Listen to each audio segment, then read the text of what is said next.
कधी असा विचार केलाय का तुम्ही की बाह्य जगात आपण सर्व काही मिळवतो, यश, पैसा, प्रसिद्धीच्या अगदी शिखरावर पोचतो, पण तरीही आतून कुठेतरी एक मोठी पोकळी जाणवत राहते. सगळी भौतिक सुख हातात असतात, पण तरीही रात्री शांत झोप लागत नाही. असं का होतं बरं? आजच्या या विश्लेषणात आपण याच प्रश्नाचं उत्तर शोधणार आहोत. आपण एका अशा प्रवासाचा मागोवा घेणार आहोत जो या धावपळीच्या आणि गोंधळलेल्या जगात हरवलेली शांती परत मिळवण्याचा मार्ग दाखवतो. रॉबिन शर्मा यांच्या पुस्तकातील 7 अत्यंत सोपी पण शक्तिशाली जीवनतत्वे आपण समजून घेणार आहोत. आणि नुसती समजूनच नाही तर ती प्रत्यक्षात कशी आणायची यासाठी एक मस्त एका आठवड्याचा कृती आराखडा देखील पाहणार आहोत. चला तर मग सुरू करूया. आता ही गोष्ट समजून घेण्यासाठी आधी आपण जुलियन मॅन्टलला भेटूया. मॅनहॅटनमधला एक अत्यंत यशस्वी आणि प्रसिद्ध वकील. बाहेरून पाहिलं तर तुम्हाला वाटेल की बापरे, याच्याकडे तर सगळं काही आहे. आलिशान हवेली, ती लाल रंगाची चमचमती फेरारी आणि अफाट संपत्ती. कॉर्पोरेट जगात त्याच्या नावाचा अक्षरशः दबदबा आहे. पण हे यश जसं दिसतंय ना, तसं ते अजिबात नाहीये. या सगळ्या झगमगाटामागे जुलियनची अवस्था अत्यंत भयानक आहे. सततचा जीवघेणा ताणतणाव, प्रचंड थकवा आणि चेहऱ्यावरच्या खोट्या हास्यामागे लपवलेलं एक खोल दुःख. आजकाल कॉर्पोरेट क्षेत्रात काम करणाऱ्या आपल्यापैकी अनेक कर्मचाऱ्यांची स्थिती अगदी अशीच असते, नाही का? बाहेरून सगळं छान दिसतं, पण आतून माणूस टार्गेट्स आणि डेडलाईन्सच्या ओझ्याखाली पूर्णपणे कोलमडलेला असतो.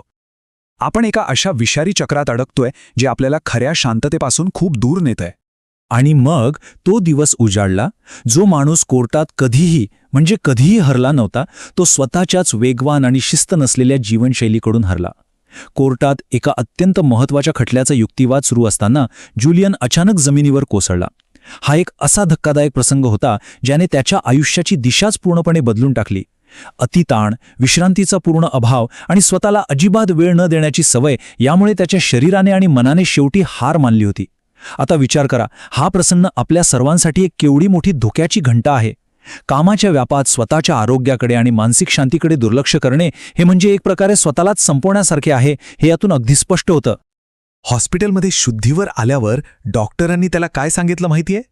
जर आता थांबला नाहीस तर पुढच्या वेळी परत येऊ शकणार नाहीस.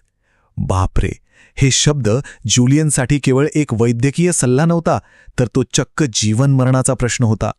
हा तोच क्षण होता ज्याने त्याला त्याच्या कॉर्पोरेट यशाच्या त्या खोट्या भ्रमातून बाहेर काढलं. आणि खरं सांगू, हा इशारा फक्त जुलियनसाठी नाहीये, तर उंदरांच्या शर्यतीत अडकलेल्या आपल्यापैकी प्रत्येकासाठी आहे. कधीकधी जीवनात अशी एखादी मोठी घटना घडतेच जी आपल्याला थांबायला आणि विचार करायला भाग पाडते.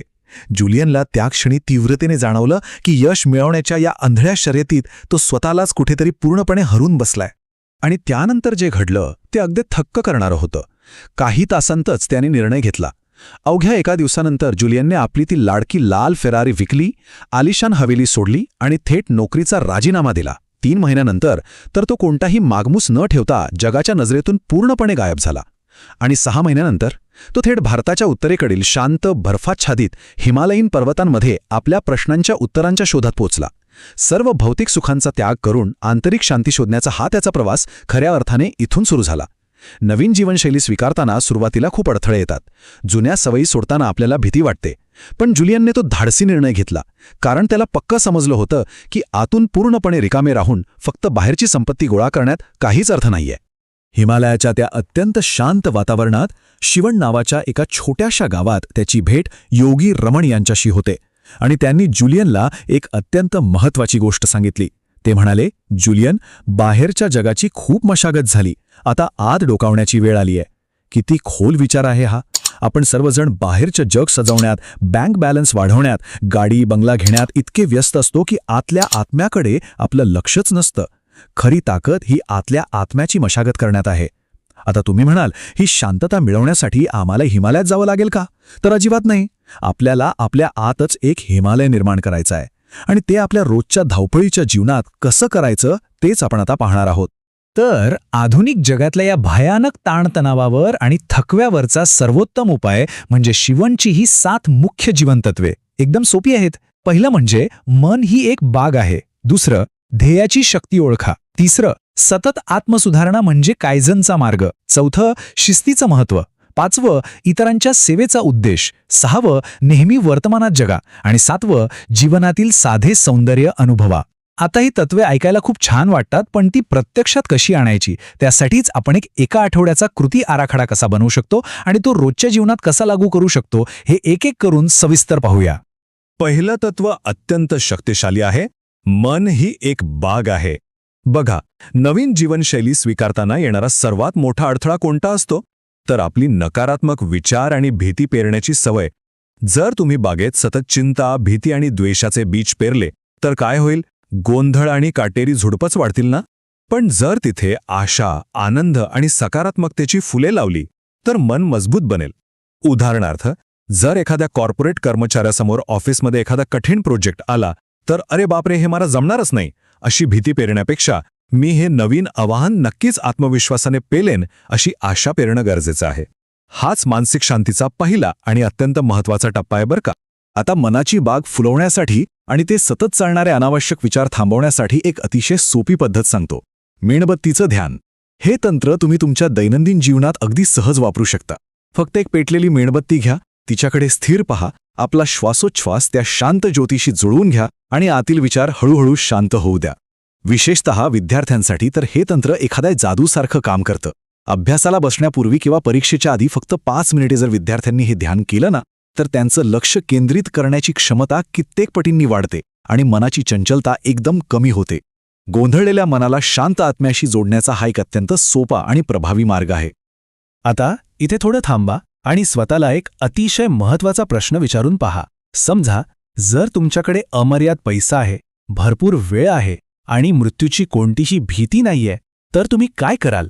विचार करा. हा प्रश्न आपल्याला समाजाच्या आणि कुटुंबाच्या अपेक्षांच्या पलीकडे जाऊन स्वतःचं खरं ध्येय शोधायला प्रवृत्त करतो. रोज घड्याळाच्या काट्यावर धावण्यापेक्षा किंवा फक्त EMI आणि बिले भरण्यासाठी काम करण्यापेक्षा आपलं या जगात असण्याचं खरं उद्दिष्ट काय आहे याचा विचार करण्यासाठी हा प्रश्न आपल्याला नक्कीच थांबायला लावतो. तो आपल्याला आपल्या आत दडलेल्या खऱ्या आवडीची जाणीव करून देतो.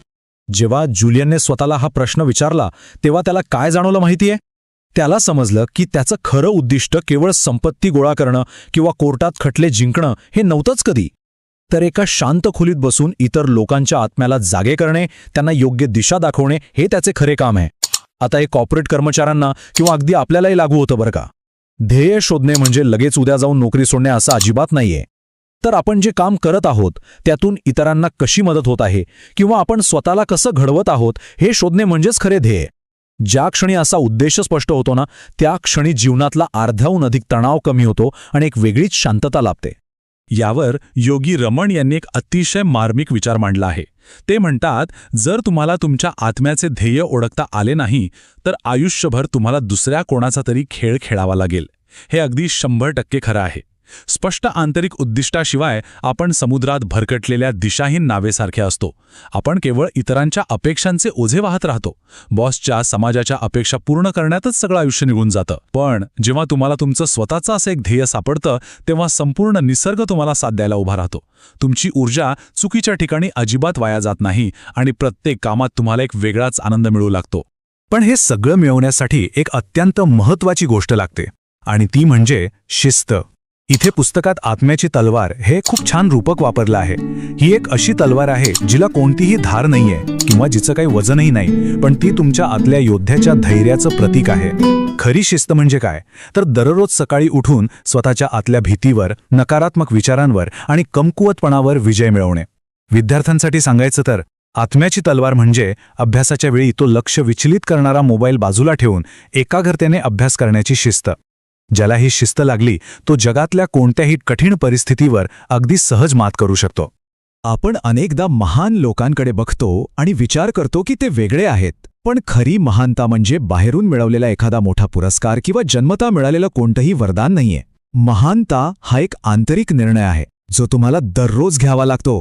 होय, दररोज. स्वतःच्या भीतीवर मात करून आपल्या ठरवलेल्या ध्येयानुसार जीवन जगण्याचा हा एक शिस्तबद्ध निर्णय आहे.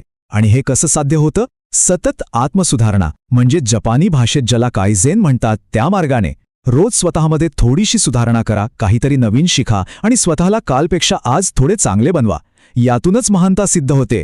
आणि लक्षात घ्या, ही महानता मिळवणं आपल्यापैकी प्रत्येकासाठी अगदी शक्य आहे.